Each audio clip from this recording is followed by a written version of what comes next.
The Adventure of Captain Underpants, now in full color. The first epic novel by David Pilkey. Chapter 1. George and Harold. Meet George Beard and Harold Hutchins. George is the kid on the left with a tie and a flat top. Harold is the one on the right with the t-shirts and a bad haircut. Remember that now. George and Harold were best friends. They had a lot in common. They lived right next door to each other and they were born in the same fourth grade class at Jerome Hallway's elementary school. George and Harold were usually responsible kids. Whenever anything bad happens, George and Harold were usually responsible. But don't get the wrong idea about these two. George and Harold were actually very nice boys. No matter what everybody else thought, they were good, sweet, and lovable. Well, okay, maybe they weren't so lovable and sweet, but they were good nonetheless. It's just that George and Harold each had a silly streak a mile long. Usually, that silly streak was hard to control. Sometimes it got them into trouble, and once it got them into big trouble. But before I can tell you that story, I have to tell you this story.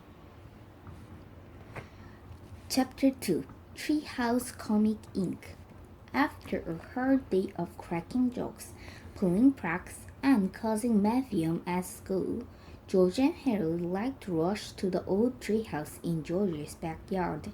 Inside the treehouse were two big old fluffy chairs, a table, a cupboard crammed with junk food, and a padlock crate filled with pencils, pens, and stacks of paper. Now, Harold loved to draw, and George loved to make up stories. And together, the two boys spent hours and hours writing and drawing their own merry comic book. Once over a year, they had created hundreds of their own comics, starring dozens of their own superheroes. First, there was Dogman. Then came Timmy the Talking Toilet. And who can forget the amazing Cow Lady?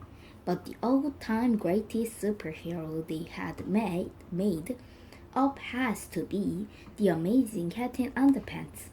George came up with the idea. Most superheroes look like they're flying around in their underwear, he said. Well, this guy actually is flying around in his underwear. The two boys laughed and laughed. Yeah, said Harold, he could fight with veggie power. George and Harold spent entire afternoons writing and drawing the comic adventures of Captain Underpants. He was the coolest superhero ever. Luckily for the boys, the secretly at Jerome Hallway's elementary school was much too busy to keep an eye on the copy machine. So whenever they got a chance, Harold and George would sneak into the office and run out several hundred copies of their last Captain Underpants adventure. After school, they sold their homemade comics on the playground for 50 cents each. Chapter 3. The Adventure of Captain Underpants. Written by George Beard, cartooned by Harold Hutchins. The Really Cool Adventures of Captain Underpants. Written by George Beard, drawn by Harold Hutchins. It was a time of darkness and despair for planet Earth. Bad guys had taken over the streets, and all of the superheroes in the world were too old to fight evil. Hey, haha. Then along came a new improved extra strength superhero. Tra-la-la. Look up in the sky, it's a bird, it's a plane, it's an egg salad sandwich. No way, I'm Captain Underpants. Captain Underpants was faster than a speeding waistband. Zoom. more powerful than boxer shorts, and able to leap tall buildings without getting a wedgie. Tra-la-la. Night and day, Captain Underpants watched over the city, fighting for truth, justice, and that is pretty drunk and cockney.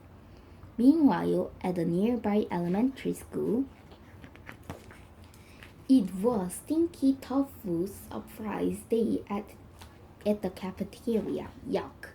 Everybody hated it so much they all threw it away. Soon the cafeteria food came to life. I am the inedible hunk. The monster ran around the school eating everything in sight. Munch. Help! The inedible hunk just ate 55 holding chairs at the gym teacher. Oh no, not the folding chairs, principal. This looks like a job for Captain Underpants, tra-la-la. Captain Underpants shot a lot of underair at the monster, but it didn't do any good. Drip, munch munch. So, Captain Underpants took off running. The inedible hunk chased him. Grr, help! And chased him, and chased him. Finally, the inedible hunk got too tired and thirsty to chase Captain Underpants. How about a nice drink of water? So the monster took a long drink from a shiny white bowl. Gobble gobble. When suddenly, flush, hooray for Captain Underpants! And so the inedible hunk got flushed away and was never heard from again. Tra-la-la, the end. Don't miss our next exciting adventure, Captain Underpants and Attack of Talking Toilets, coming soon to a playground near you. Chapter 4. Mean Old Mr. Crop. Do you see that old guy looking out the window up there? That's Mr. Crop, the principal. Now, Mr. Crop was the meanest, sourest old principal in the world. History of Jerome Howes Elementary School. He hated laughter and singing. He hated the sound of children playing at recess. In fact, he hated children altogether. And guess which two children Mr. Crop hated most of all? If you guessed George and Harold, you're right. Mr. Crop hated George and Harold. He hated their pranks and their wisecracks. He hated their silly attitude and their constant giggling. And he especially hated those awful Captain Underpants comic books. I'm going to get that boys one day, Mr. Crop bowed. One day very, very soon. Chapter 5. One day very, very soon. Remember when I said George and Harold's silly streak got them into big, big trouble? Well, this is the story of how that happened, and how some huge pranks and a little blackmail turned their principal into the coolest superhero of all time.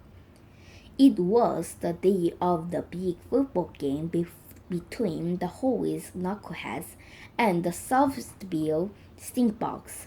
The bleachers were filled with fans. The cheerleaders ran onto the field and shook their pom-poms over their heads. A fine black dust drifted out of their pom-poms and settled all around them. "Give me a K," shouted the cheerleader. "K," replied the fan. "Give me an N," shouted the cheerleader. "N," replied the fan. "Give me an achoo," sneezed the cheerleader. Achoo, replied the fan. Achoo, achoo, achoo. The cheerleaders sneezed and sneezed and sneezed some more. They couldn't stop sneezing. "Hey," shouted a fan in the bleachers. "Somebody sprinkled black pepper into the cheerleader's pom-pom." "I wonder who did that?" asked another fan. The cheerleaders stumbled out of the field, sneezing and riffing with mucus, as the marching band took their places. But when the band began to play, steady streams of bubbles began blowing out of their instruments. Bubbles were everywhere, Up and down the field, the marching band slipped and slid, leading behind a thick trail of wet, bubbly foam. Hey, shouted a fan in the bleachers. Somebody pulled bubble bath into the marching band's instruments. I wonder who did that, asked another fan. Soon, the football team took the field. The knuckleheads kicked the ball. Up, up, up went the ball. Higher and higher it went. The ball sailed into the clouds and kept right on going until nobody could see it anymore. Hey, shouted a fan in the bleachers. Somebody filled the game ball with halloum. I wonder who did that, asked another fan. But the missing ball didn't make any difference because at that moment the knuckleheads were rolling around the field, scratching and itching like crazy. Hey, shouted the coach. Somebody replace our deep-heating muscle rub lotion with Mr. Frankster's extra scratchy itching cream. We wonder who did that, shouted the fan in the bleachers. The whole afternoon went much the same way, with people shouting everything from, Hey, somebody put sea monkeys in the lemonade to, Hey, somebody glued all the bathroom doors shut. Before long, most of the fans in the bleacher had gotten up and left. The big game had been forfeited, and everyone in the entire school was miserable. Everyone, that is, except for the two giggling boys crouched in the shadow beneath the bleachers. Those were our best pranks yet, laughed Harold.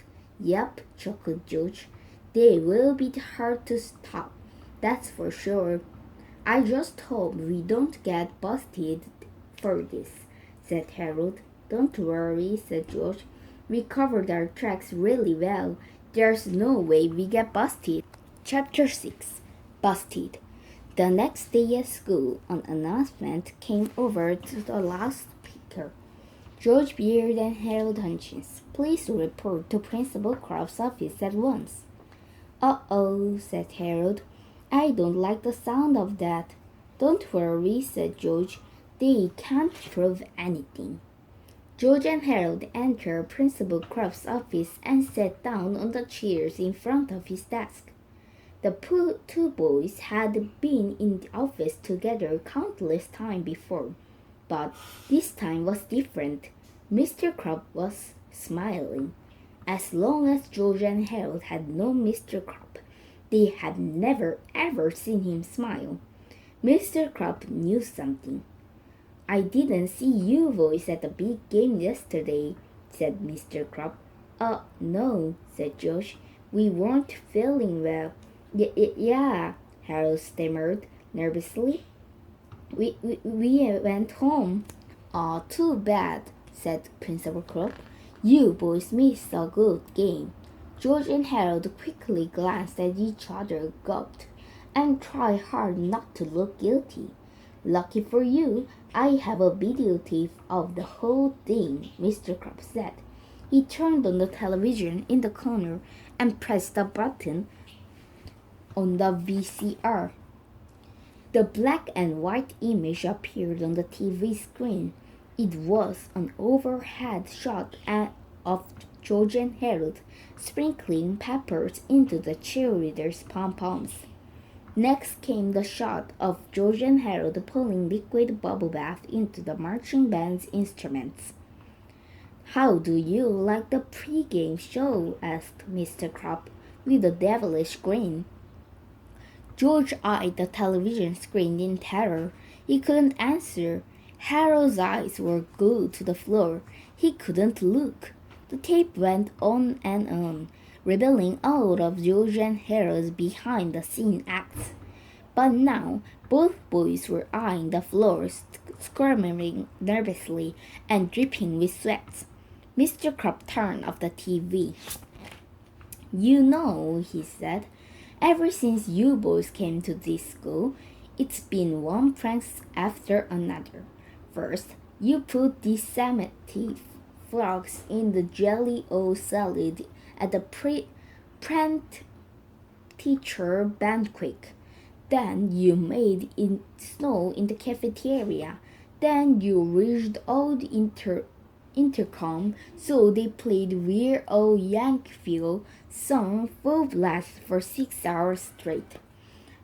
For 4 long years, you two have been running amok in this school, and I've never been able to prove anything until now. Mr. Crop held the videotape in his hand. I took the liberty of installing tiny video surveillance cameras all around the school. I knew I'd catch you two in one act one day. I just didn't know it would be so easy. Chapter 7. A Little Blackmail. Mr. Crab sat back in his chair and chuckled to himself for a long time. Finally, George got up in the courage to speak. What are you going to do with that tape? He said. I thought you never said Mr. Crab. I've thought long and hard about what to do with this tape, Mr. Crab said. At first, I thought I'd send copies to your parents. The boys swallowed hard and sank deeply into their chairs. Then I thought I might send a copy to the school board, Mr. Crab continued. I could get you both expired for this. The boys swallowed harder and sank deeper into their chairs. Finally, I came to a decision, Mr. Crab concluded. I think the football team would be very curious to find out just who was responsible for yesterday's fiasco. I think I will send a copy to them. George and Harry leaped out of their chairs and fell to their knees. No, cried George. You can't do that. They will kill us. Yeah, begged Harold. They will kill us every day for the rest of our lives. Mr. Crab laughed and laughed. Please have mercy, the boys cried. We will do anything. Anything? Asked Principal Crab with delight. He reached into his desk, pulled out a list of demands, and tossed it at the boys. If you don't want to be dead as long as you live, you will follow these rules exactly. George and Harold carefully looked over their list. This is a blackmail, said George. Call it what you like, Principal Crab snapped. But if you two don't follow that list exactly, then this tape becomes the property of the hallway's knuckleheads. Chapter 8. Crime and Punishment. At 6 o'clock the next morning, George and Harold dragged themselves out of bed, walked over to Mr. Crab's house, and began washing his car. Just then, while Harold scrubbed their tires, George roamed around the yard, pulling up all the weeds and carved grass he could find. Afterwards, they cleaned the gutter and washed all the windows of Mr. Crab's house. At school, George and Harold sat up straight, listened carefully, and spoke only when spoken to.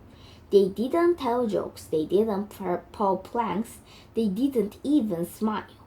Their teacher kept pinching herself. I just know this is a dream, she said. At lunch, the two boys vacuumed Mr. Crab's office, shined his shoes, and polished his desktop. At recess, they clipped his fingernails and ironed his tie. Each spare moment in boys' daily schedule was spent catering to Mr. Crab's every whim. After school, George and Harold mowed Mr. Crab's lawn, tended his garden, and began painting the front of his house. At sunset, Mr. Crab came outside and handed each boy a stack of books. Gentlemen, he said, I've asked your teacher to give you both extra homework. Now go home, study hard, and I will see you back here at 6 o'clock. Tomorrow morning, we will got a busy day ahead of us. Thank you, sir, moaned the two boys. George and Harold walked home dead tired. Man, this was the worst day of my entire life, said George. Don't worry, said Harold. We only have to do this for 8 more years. Then we can move away to some far off land where they will never find us. Maybe Antarctica. I've got a better idea, said George. He took a paper out of his pocket and handed it to Harold. It was an old magazine aid for the 3D hypnoring. How's this going to help us? Asked Harold. All we gotta do is hypnotize Mr. Crop, said George. We will make him give us the videotape and forget this whole mess ever happened. That's a great idea, said Harold. And the best part is we only have to wait 4 to 6 weeks for delivery. Chapter 9. 4 to 6 weeks later. After 4 to 6 of backbreaking, slave lettering, growing homework assignment, and humiliating good behavior at school, a package delivered in George's mailbox from the Little Wise Guy's Northy Company. It was the 3D hypnoring. Hallelujah, cried George. It's everything I ever hoped for. Let me see, said Harold. Don't look directly at it, warned George. You don't want to get hypnotized, do you?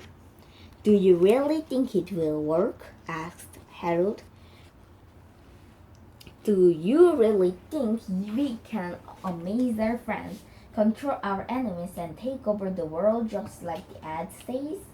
It better work, said Josh, or else we just waste our whole box. Chapter 10. The 3D Hypnoring. The next morning, George and Harold didn't arrive early at Mr. Crop's house to wash his cars and reshingle his roof. In fact, they were even a little late getting to school. When they finally showed up, Mr. Crop was standing at the front of the door waiting for them. And boy, was he mad. Mr. Crop escorted the boys into their office and slammed the door. All right, where were you two this morning? He growled. We want to come over to your house, said George, but we were busy trying to figure out the secret of this ring. What ring? Snapped Mr. Crop. George held out his hand and showed the ring to Mr. Crop. It's got one of those weird patterns on it, said Harold. If you stare at it long enough, a picture appears. Well, hold it still, snarled Mr. Crop. I can't see the darn thing. I'll have to move it back and forth, said George, or else it won't work. Mr. Crop's eyes followed the ring back and forth, back and forth, back and forth, and back and forth.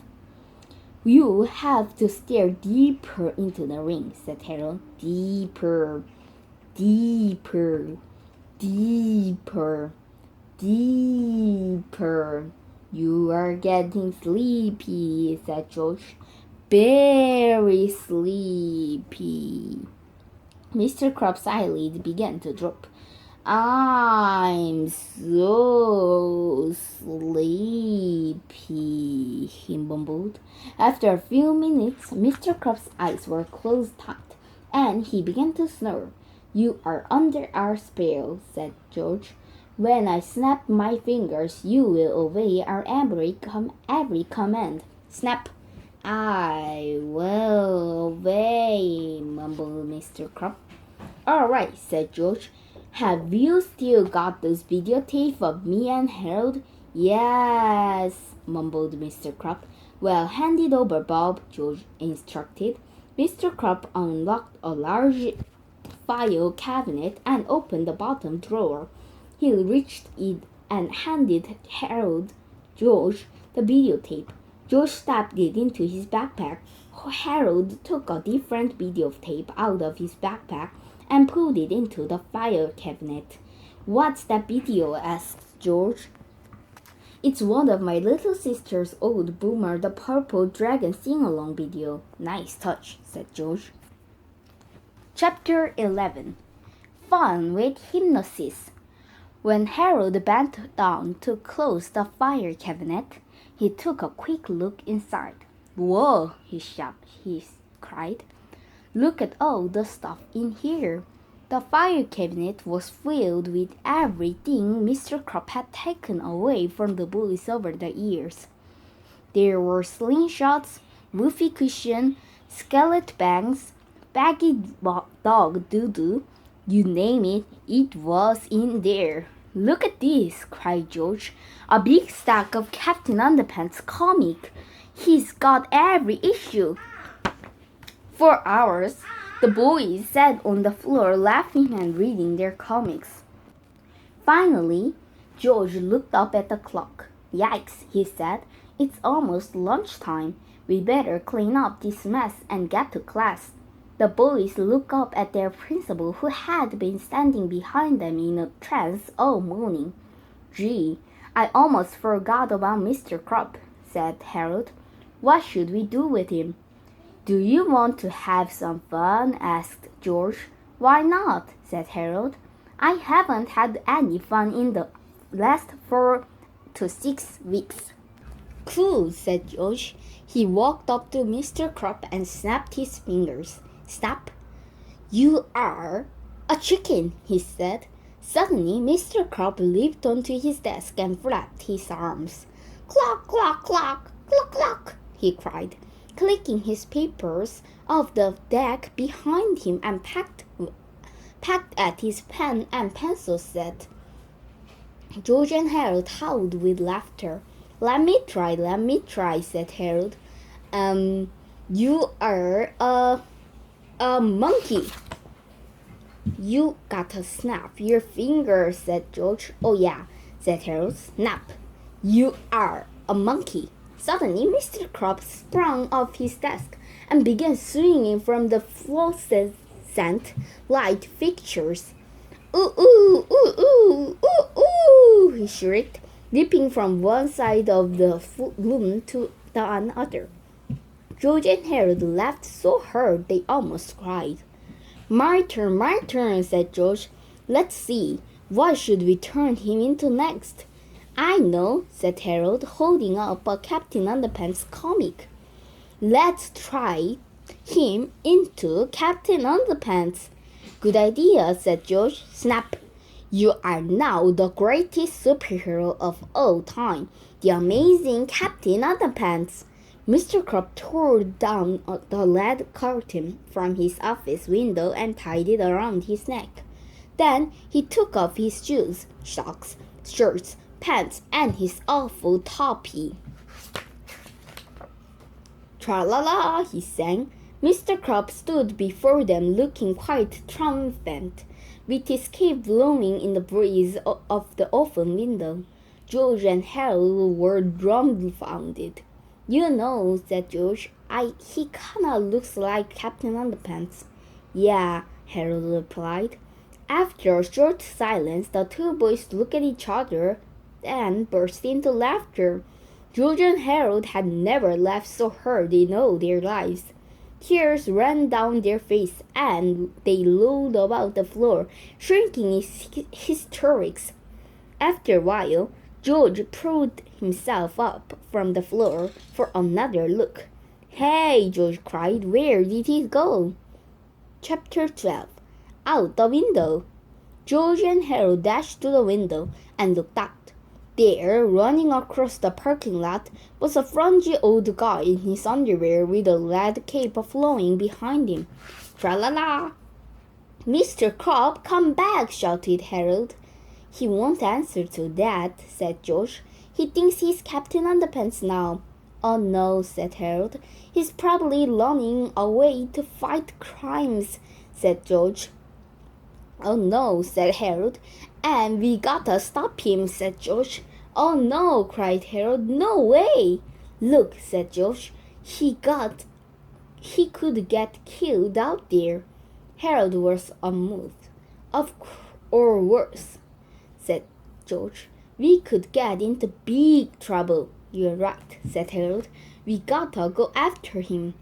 The two boys opened the bottom file cabin drawer and took out their slingshot and skateboards. Do you think we should bring anything else? Asked Harold. Yeah, said George. Let's bring the fake doggy doo-doo.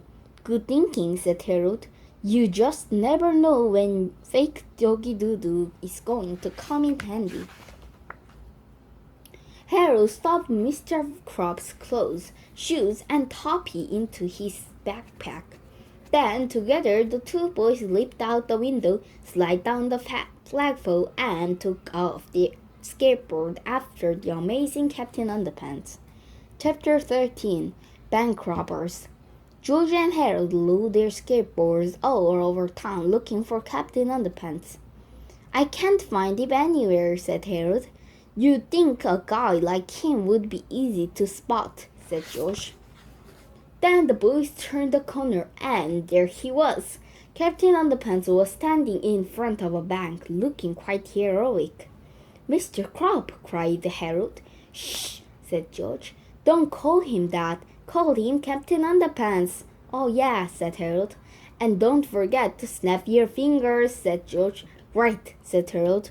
But before he got a chance, the bank door flew wide open, and out stepped two robbers. The robbers took one look at Captain Underpants and stopped dead in their tracks. Surrender, said Captain Underpants, or I will have to resort to veggie power. Oh no, whispered Harold and George. Nobody moved for about 10 seconds. Finally, the robbers looked at each other and burst out laughing. They dropped their loot and fell to the sidewalk, screaming in hysterics. Almost immediately, the cops showed up and arrested the crooks. Let that be a lesson to you, cried Captain Underpants.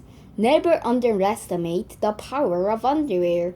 The police chief looked quite angry, marched over to Captain Underpants. And just who the heck are you supposed to be? The police chief demanded. Why, I'm Captain Underpants, said Captain Underpants. I'm the world's greatest superhero. I fight for truth, justice, and all that it free shrunk and cut me. Oh yeah, shouted the police chief. Cuff him, boys. One of the cops took off his handcuffs and grabbed Captain Underpants by the arm. Uh-oh, cried George. We got to the crowd, waving in and out of cuffs and bystander. Harold skated up to Captain Underpants and knocked the superhero off his feet. George caught him, and the boys skated away with Captain Underpants on their shoulders. Stop, cried the cops, but it was too late. George, Harold, and Captain Underpants were gone. Chapter 14. The Big Bang. After their quick escape, George, Harold, and Captain Underpants stopped on a desert street corner to catch their breath. Okay, said George. Let's dehypnotize him quick before something else, kaboom, happens. A huge explosion came from the rare crystal shop across the street. Heavy smoke poured out of the building. Suddenly, two robots with one stolen crystal emerged from the smoke and jumped into an old van. Did I just see two robots get into a van? Asked Harold. You know, said George. Up until now, this story was almost unbelievable. Well, believable or not, said Harold, we will not getting involved. I repeat, we are not getting involved. Just then, Captain Underpants leaped from the street corner and dashed in front of the van. "Stop in the name of Wonderwear!" he cried. "Uh-oh, I think we're involved." The two boys started up the van and swirled around Captain Underpants. Unfortunately, the van brushed up against his red cape, and it got caught with a mighty jerk. Captain Underpants flipped backward, and the van pulled him along as it drove away. "Grab him!" cried George. The two boys skateboarded with all their might towards the speeding van and grabbed Captain Underpants by the ankle. "Help!" they cried as the van pulled them through this city street. "Mommy," said the little boy sitting on a bench, "I just saw two robots driving a van with a guy in his underwear hanging off the back by a red cape pulling two boys on skateboard behind him with his feet." "How do you expect me to believe such a ridiculous story?" asked his mother. Finally, the van came to scratching halt in front of the old abandoned warehouse. The sudden stop made Captain Underpants flip over to the roof of the van and crash through the front door of the building. "Well, well, well," said a strange voice from inside the warehouse. "It looks as if we have a visitor." Chapter 15. Dr. Diaper. George and Harold hid behind the van until the coast was clear.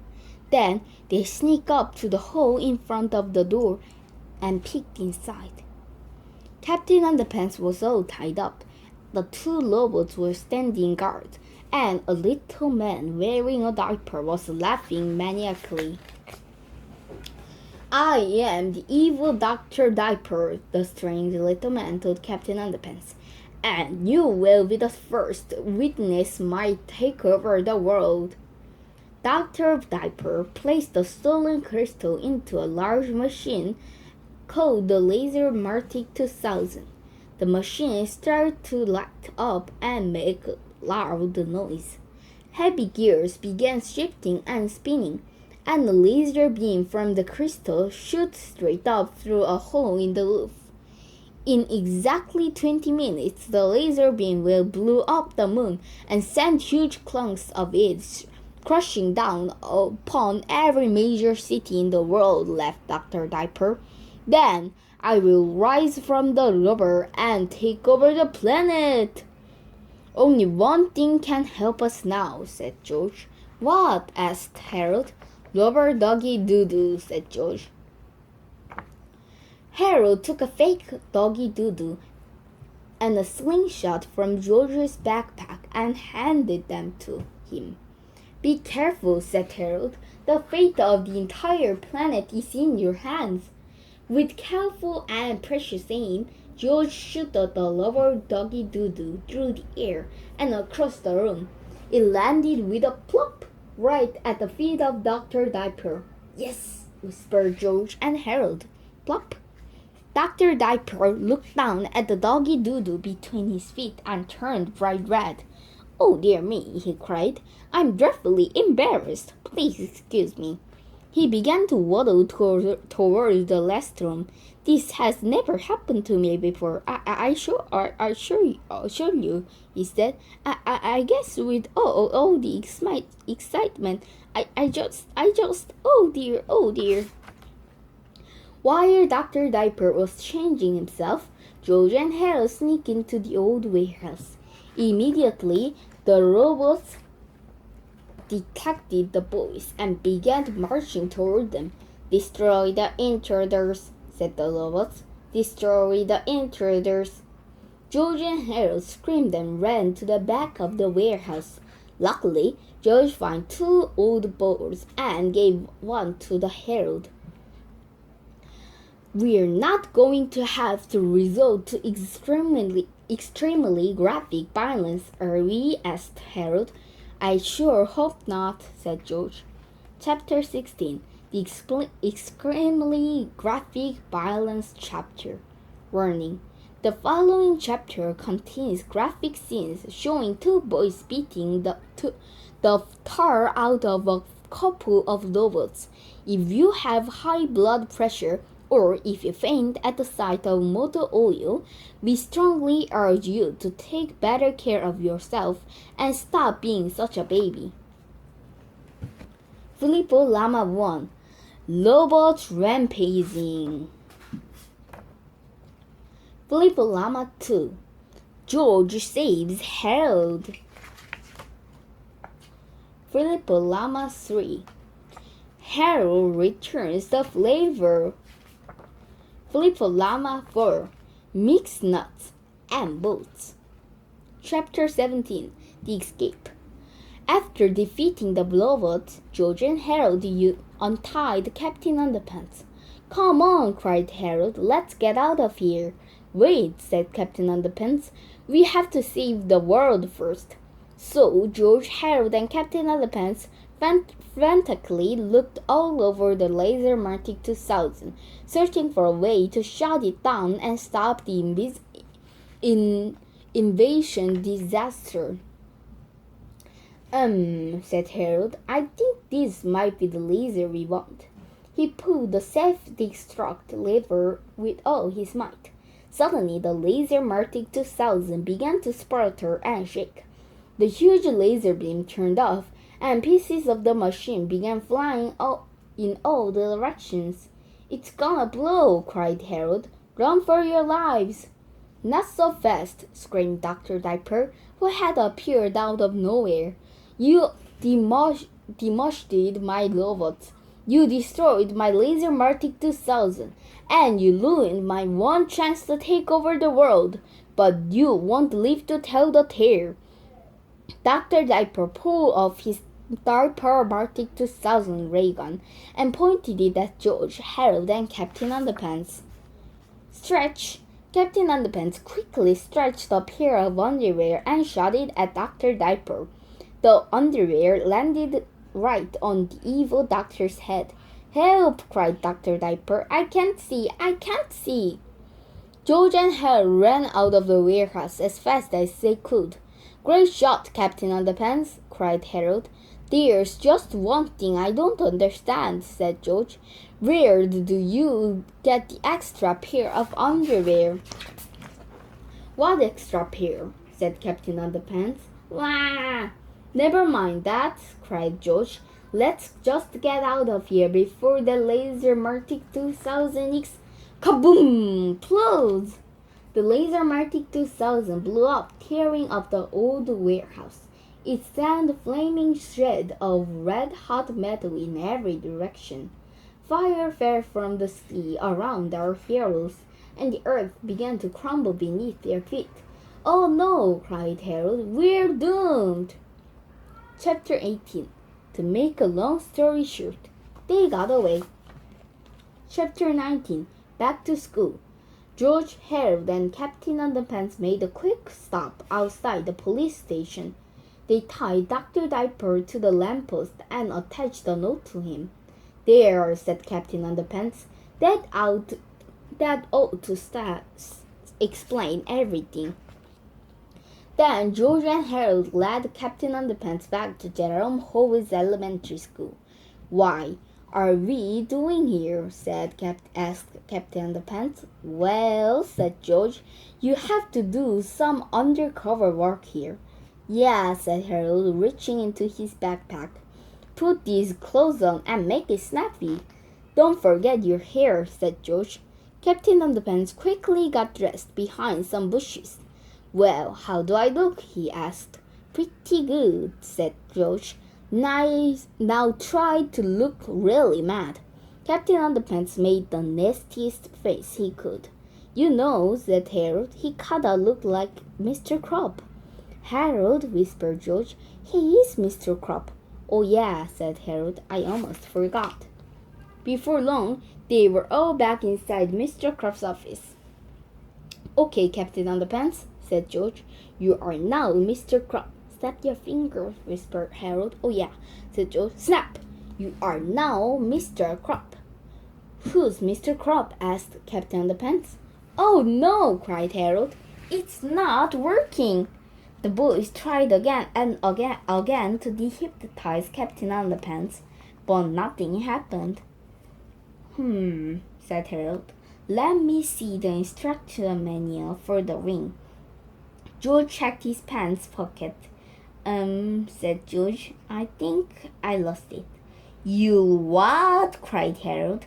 The two boys searched frantically through the office, but the 3D hypno-ring instruction manual was nowhere to be found.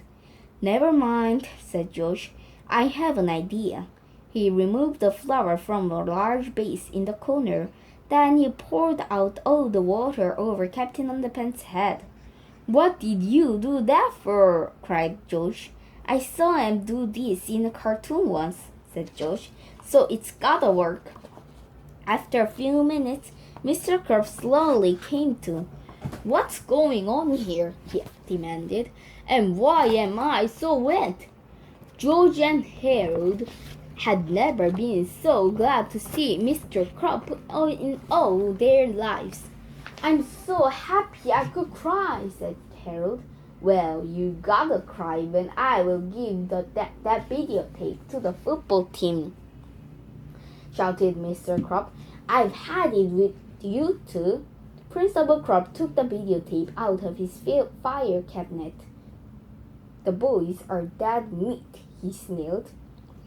He stomped out of his office with the video and handed towards the gym. George and Harold smiled. Wait till the football team sees that video, said Harold. Yeah, said George. I sure hope they like singing Purple Dragons. Hey, look, said George. I found the 3D hymno manual ring instruction.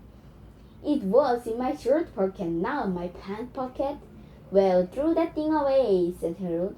We will never need it again. I sure hope not, said George. Warning.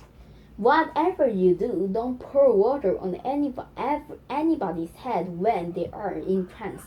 This will cause the hypnotized person to slip back and forth to the trance to reality whenever they hear the sound of finger snapping. Chapter 20. The end? Things at Jerome Hoey's elementary school were never quite the same after the fateful day. The football team enjoyed Mr. Crop's video so much that they changed their name from the Knuckleheads to the Purple Dragon Sing-Along Friends. The name change didn't go over too well with the fans, but hey, who's going to argue with a bunch of limbuckers? George and Harold went back to their old ways, pulling pranks, cracking jokes, and making new comic books. They had to keep an eye on Mr. Crop, though. Snap! Because for some strange reason, every time he heard the sound of finger snapping, snap! Mr. Crop turned back into you-know-who. Oh no, cried Harold. Here we go again, said George. Tra-la-la!